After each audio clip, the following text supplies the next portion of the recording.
c'est toujours pareil, boum. Le mec il va dire putain, il y a que de la graisse là-dedans.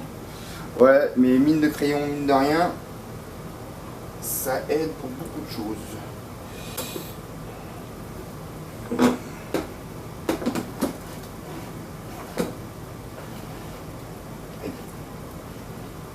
Hop, le reste avec poussé par l'axe. Je remets.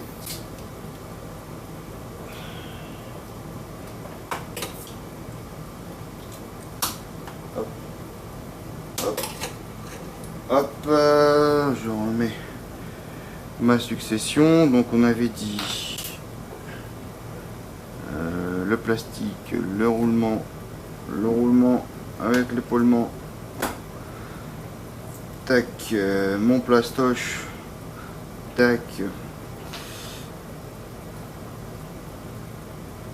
ma bague, ma bagouze. On va remettre un petit coup de graisse.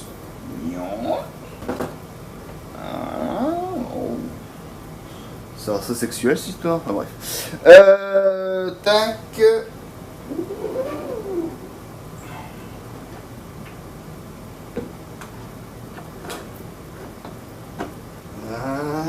Voilà.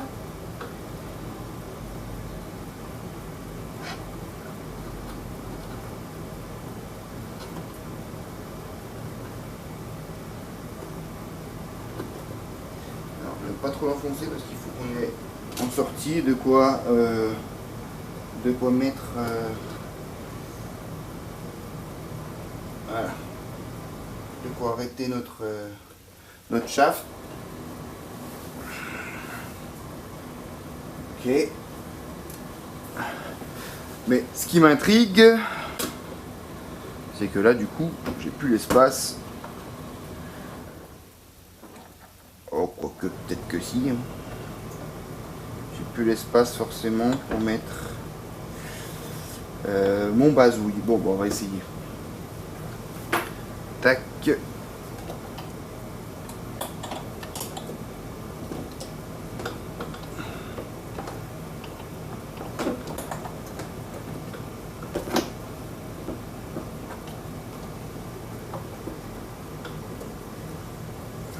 Est-ce que là...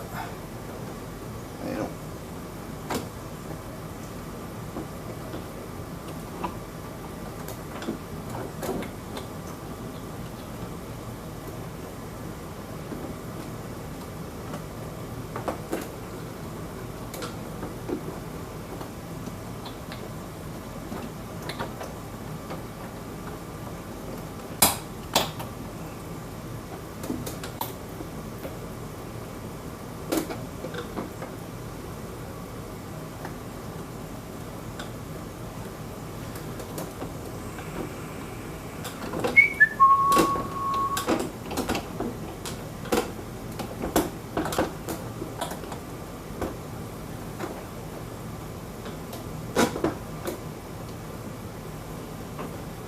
Alors, est-ce que ça pourrait le faire cette histoire? Alors, gadon, ça peut le faire, impeccable, sans rien couper de plus. Écoute. Alors, une chose importante, en tout cas, ce qui est marqué dans la notice. Alors, moi, je suis bête et discipliné, hein. Comme j'y connais pas trop au bateau, moi, je suis ce qui est sur ma notice. Il était marqué, il est marqué toujours. Donc là, on est sur une 4S. Donc ça, ce sera pour le test de vitesse, c'est-à-dire qu'en 6S. Quand tout passera bien, c'est aussi pour ça que j'ai un peu tout changé parce que je vais un peu le solliciter, c'est-à-dire que globalement le but final c'est de mettre l'hélice 4S, donc qui est une 60 mm de diamètre,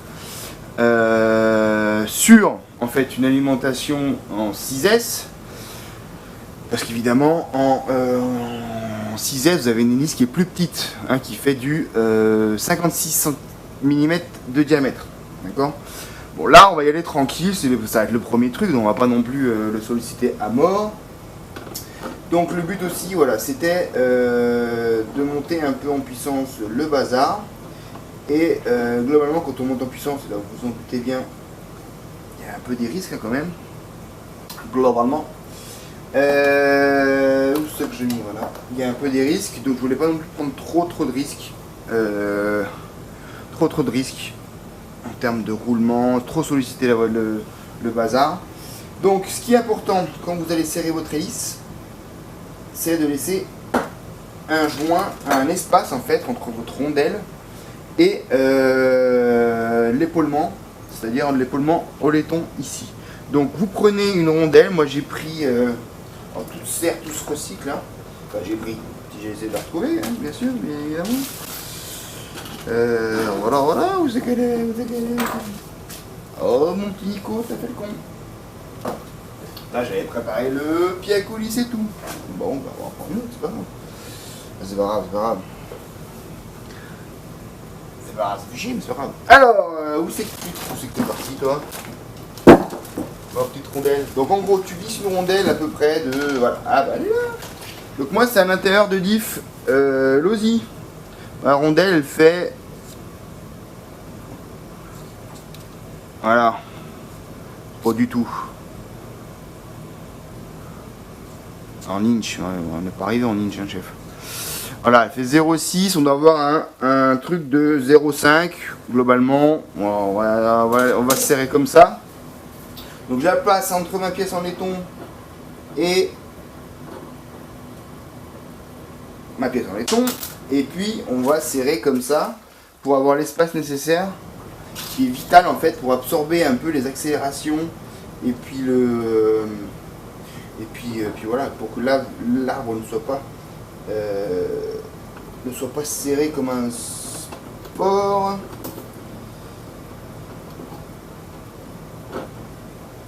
Donc on va mettre aussi un peu de frein fil parce que là-dedans le frein filet,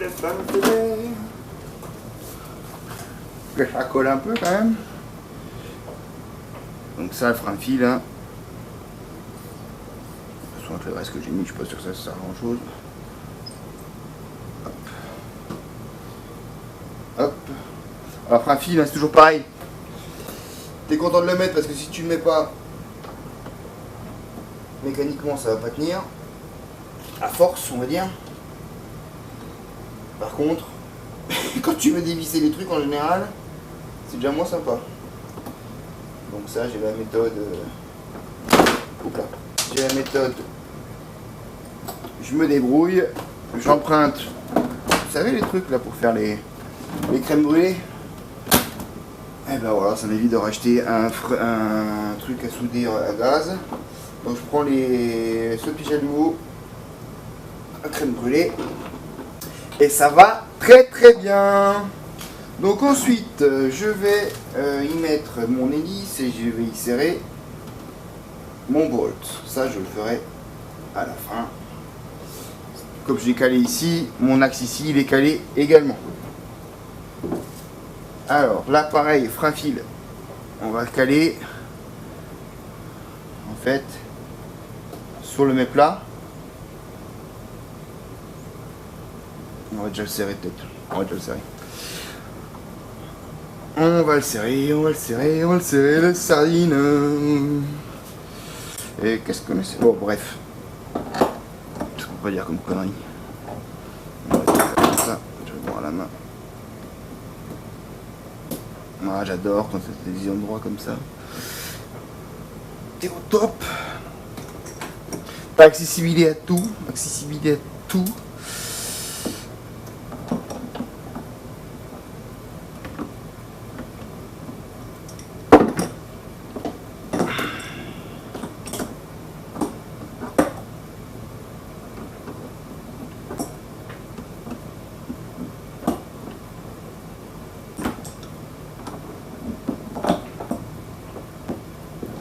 Voilà.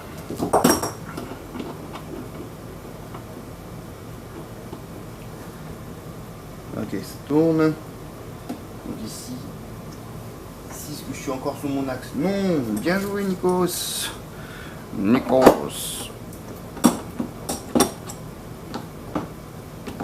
Hop là. Voilà. Bien se mettre là-haut, comme ça.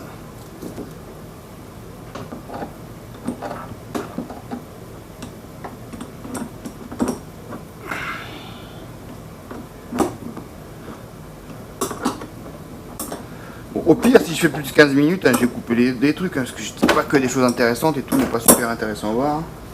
Donc voilà. Alors ensuite, petite vide sans tête pour l'axe moteur. On se met sur le même plat.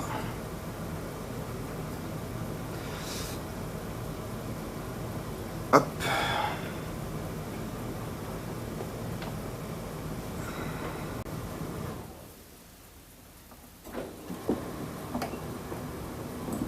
Voilà. Bon, déjà ça a l'air de tourner. Ok. Ce qui est déjà plutôt une bonne nouvelle, on va dire ça comme ça. Ensuite, au niveau des bonnes nouvelles, on va serrer ce lisse.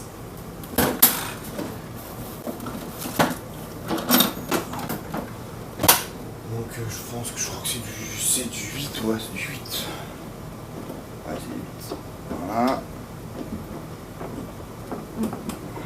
Donc vous le savez, aux hélices, les pros de la navigation,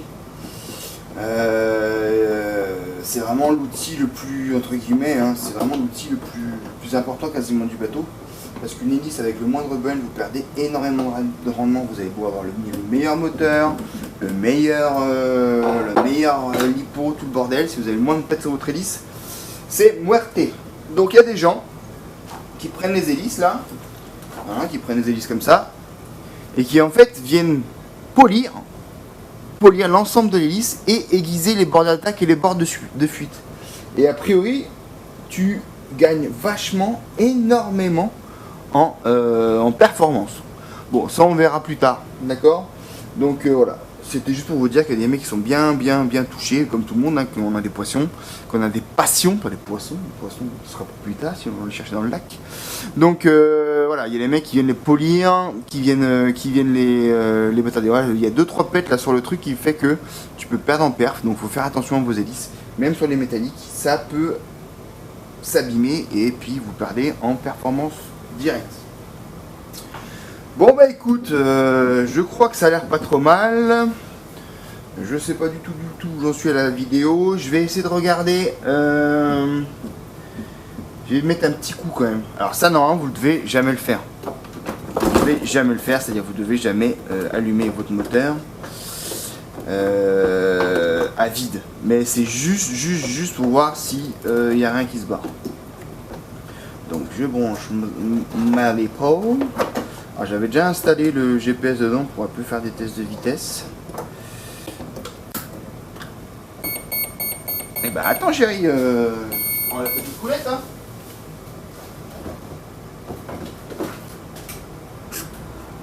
C'est pas bon, pas bon.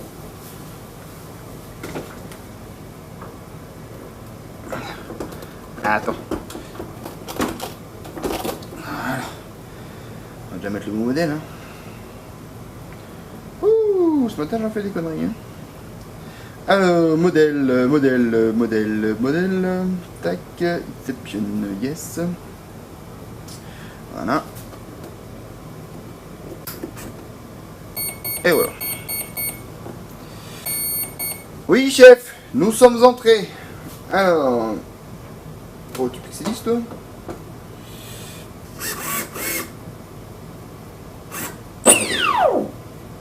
Déjà on va ici. Bon, ça a l'air de tourner pas trop mal. Donc on va dire que ça s'est plutôt bien terminé. Allez, ce sera tout pour cette vidéo sur l'hydropton et bientôt pour les essais sur le lac du coup, pour aller voir comment ça win. A plus.